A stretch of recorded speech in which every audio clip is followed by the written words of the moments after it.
పోండి 42% తీసుకురావడానికి పోతా ఉన్నారు కదా ముఖ్యమంత్రి గారు, మీరు 42% తీసుకొస్తే పూల దండలు వేస్తాం,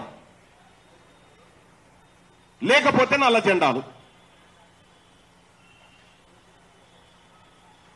మాకు చెప్పరు కదా, మళ్ళొచ్చి మా వంతు ప్రయత్నాలు అన్ని చేసామని చెప్పరు కదా.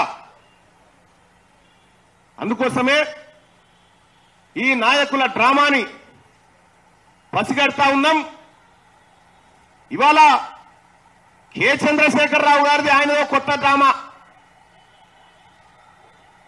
కాళేశ్వరం నివేదిక వచ్చింది, కార్ రేసింగ్ ఎంక్వైరీ జరుగుతుంది, ఔటర్ రింగ్ రోడ్ ఎంక్వైరీ జరుగుతా ఉంది, కరెంటు కమిషన్ కథ జరుగుతా ఉంది. ఈ సమయంలో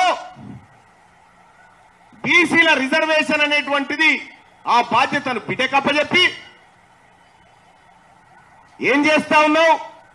జూలై 30 తారీఖు 2025 రోజు చిన్నజీఆర్ స్వామిని ప్రధానమంత్రి దగ్గరికి పంపింది హరీష్ రావు గారు.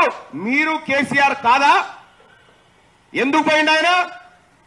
ఏ ఆఫర్ పెట్టి భారతీయ జనతా పార్టీ ముంగట? మీరు పోయి కలవలే?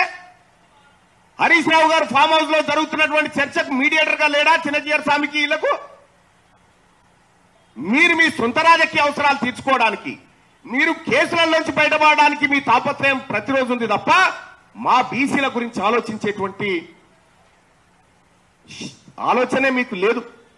కాబట్టి బీసీ ప్రజలారా, లోకల్ బాడీ ఎన్నికల్లో ఈ రాజకీయ పార్టీలకు బుద్ధి చెప్పాల్సినటువంటి అవసరం ఉంది. ఈ రాజకీయ పార్టీలు ఈ బీసీలను మోసం చేస్తున్న రాజకీయ పార్టీల పట్ల మనం అప్రమత్తంగా ఉండి బీసీలం స్థానిక సంస్థల ఎన్నికల్ని పూర్తి స్థాయిలో ప్రభావితం చేయాల్సినటువంటి సమయం ఆసన్నమైంది.